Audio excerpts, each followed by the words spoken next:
Hey, what's up guys, my name's Sam. I'm a photographer and filmmaker based here in Kuala Lumpur, Malaysia, and today we're going to be testing out the Canon EOS R5 for street photography, and we're only going to be using one lens, that's the 85, the RF 85 f2, and towards the end of this video we're going to be talking about a little bit of my thoughts and experiences using this setup. But before that, let's just jump straight to the streets.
So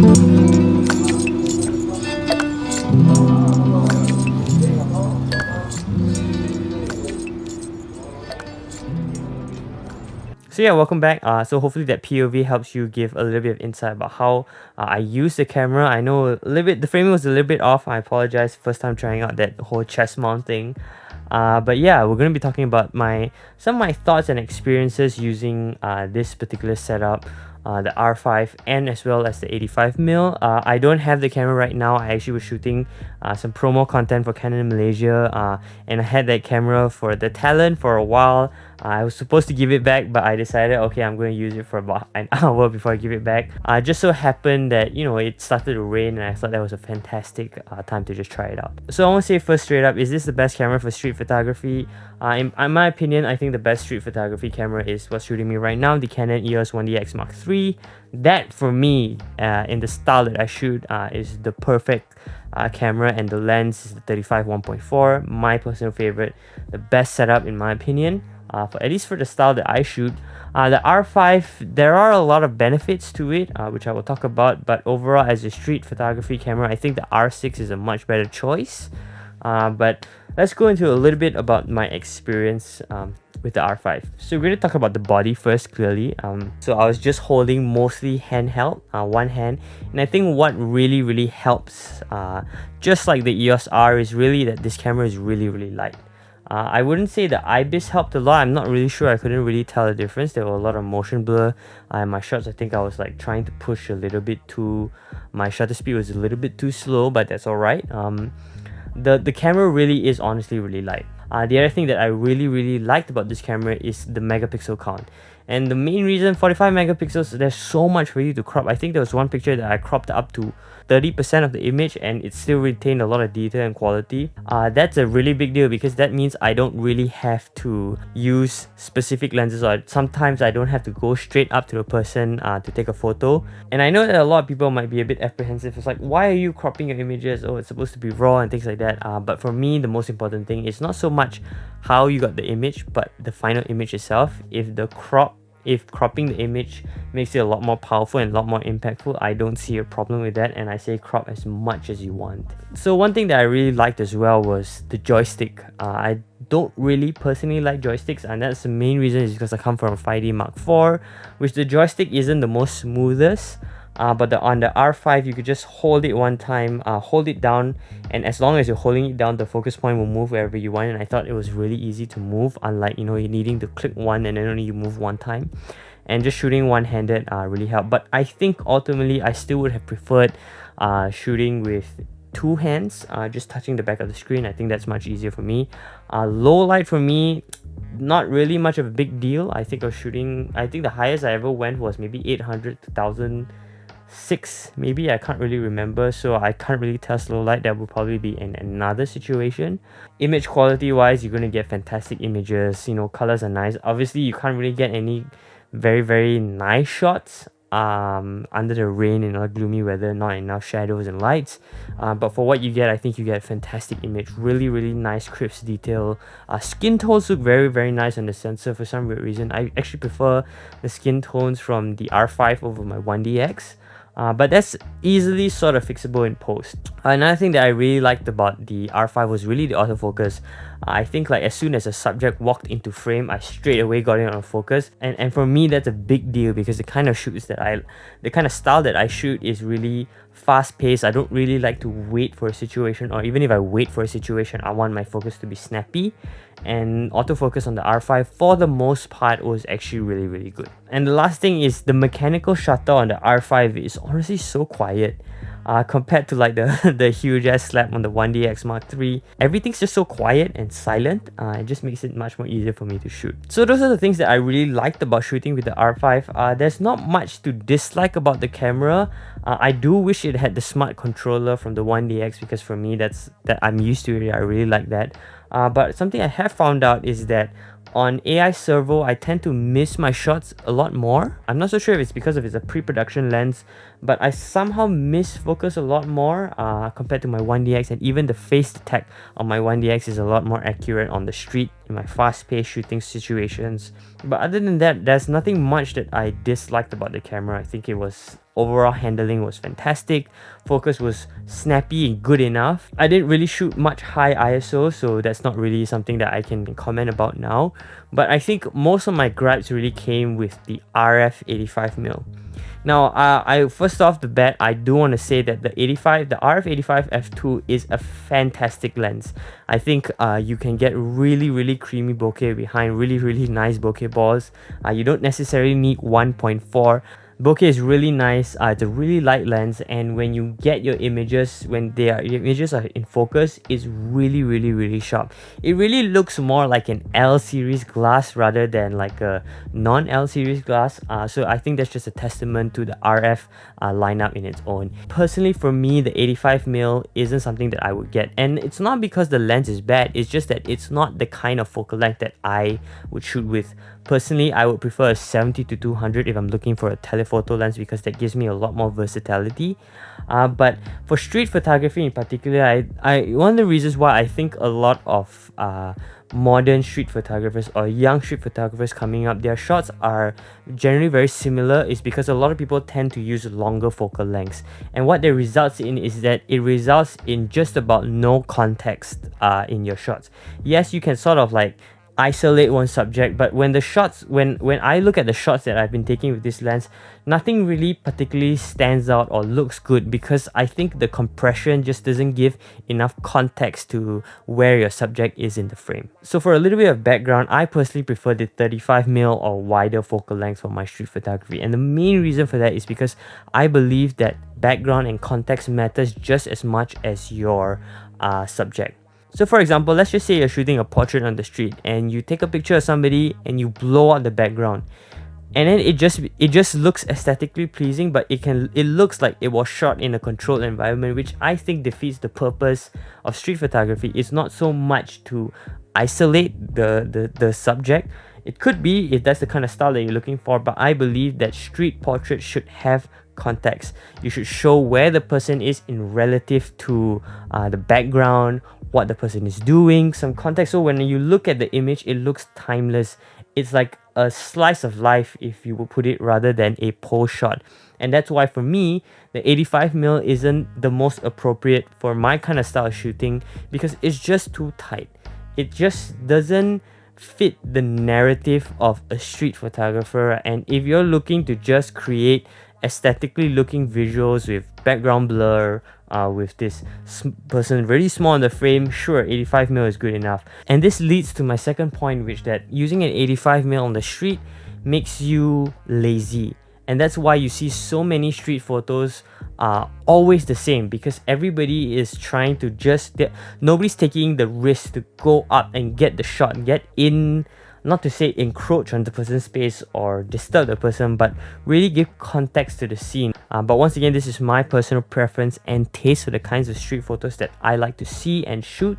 This could be different for you, but if you're coming from, something like Bruce Gilden or Daido Moriyama kind of style of shooting, you see that a lot of them use wide angle lenses to go up and give context to the scene. That's what I like.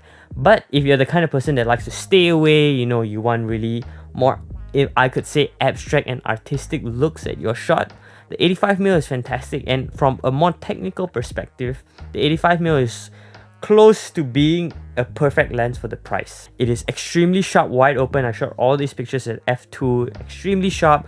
Focus was once again, but to be expected from 85mm, is not always going to be consistently in focus, especially at such a shallow depth of field, and more so considering that it's a macro lens as well. It has macro capabilities, not really a macro lens per se, but you can get really close up and nice details. You can really isolate the subject. What I have found from this lens is that it tends to vignette quite a bit wide open, something that I'm not a big fan of. And I know some of you might be saying, hey, you could always remove that in post, but personally I like to include a little bit of natural vignetting from the lens in my shots. It just gives a much more natural gradation, and if I were to have to remove that, it would just add more time in post, and that's not something that I really enjoy. So yeah, this is not really an in-depth review. This is just a really quick look and thoughts and discussions of using the R5 and the 85mm. Once again, don't get me wrong, this setup is fantastic if that's the kind of shots that you're looking for.